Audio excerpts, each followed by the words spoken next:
என்கிட்ட நிறைய பேர் ரெக்வஸ்ட் பண்ண ரெசிபி என் ஊர் திண்டுக்கல் பிரியாணி.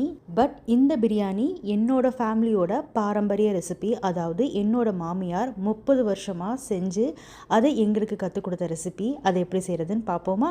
இன்றைக்கி 2 kg பிரியாணி பண்ணுறோம். ஸோ அதனால் 2 கிலோ அரிசி எடுத்துக்கிட்டேன். சீரக சம்பா அரிசி தான் பயன்படுத்துகிறேன். அரிசியை அளந்து எடுத்துக்கிறது ரொம்ப முக்கியம். அளந்து எடுத்து நல்லா கழுவி எடுத்துக்கோங்க.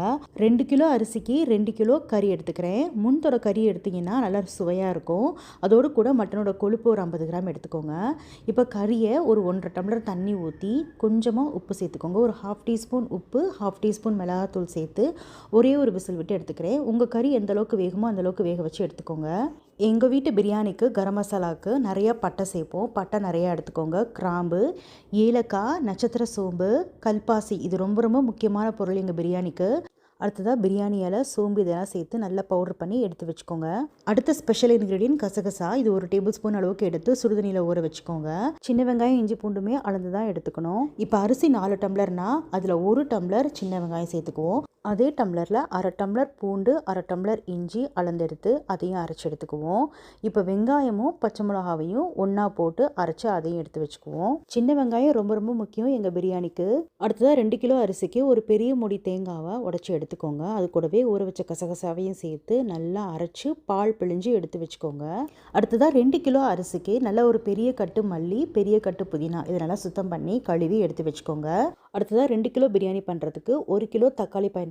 தக்காளியும் வெட்டி எடுத்து வச்சுக்கோங்க. எல்லாம் ரெடி பண்ணியாச்சு. அடுப்பு மூட்டியாச்சு. வாங்க இன்றைக்கி நம்ம அடுப்பில் தான் செய்ய போகிறோம். ஒரு பெரிய பாத்திரத்தை வச்சுக்கோங்க. ஃபஸ்ட்டு கொழுப்பு சேர்த்து நல்லா வதக்கணும். கொழுப்புலேருந்து லேசாக எண்ணெய் பிரிஞ்சு வதங்கினதுக்கப்புறமா சுத்தம் பண்ணி வச்ச மல்லி புதினா இலைகளை சேர்த்து நல்லா வதக்கி விடுங்க. மல்லி புதினா சேர்த்ததுக்கப்புறமா 2 டேபிள் ஸ்பூன் அளவுக்கு சமையல் எண்ணெய், 100 கிராம் அளவுக்கு நெய் சேர்த்து நல்லா வதக்கி விடுங்க. மல்லி புதினா நல்லா வதங்கணும். அதுக்கப்புறமா நம்ம அரைச்சி வச்ச வெங்காயம், பச்சை மிளகாய், இஞ்சி, பூண்டு இதையெல்லாம் சேர்த்து நல்லா வதக்கி விடுங்க. கம்ப்ளீட்டாக பச்சை வாசனை போனதுக்கப்புறமா தக்காளி சேர்க்கணும். அது கூடவே ஒரு 100 கிராம் அளவுக்கு தயிரும் சேர்க்கணும். சேர்த்து நல்லா வதக்கி விடுங்க. நல்லா கம்ப்ளீட்டாக எல்லாம் வதங்கினதுக்கப்புறமா இதில் நம்ம வேக வச்சுருந்த கறியை தண்ணியை இருத்துட்டு சேர்க்கணும். அந்த சூப்பை இருத்துட்டு சேர்க்கணும். சேர்த்து நல்லா மெதுவாக கலந்து விடுங்க. அடுத்ததாக நம்ம அரைச்சி வச்சுருந்த பிரியாணி கரம் மசாலாவும் சேர்த்து நல்லா கலந்து விடுங்க.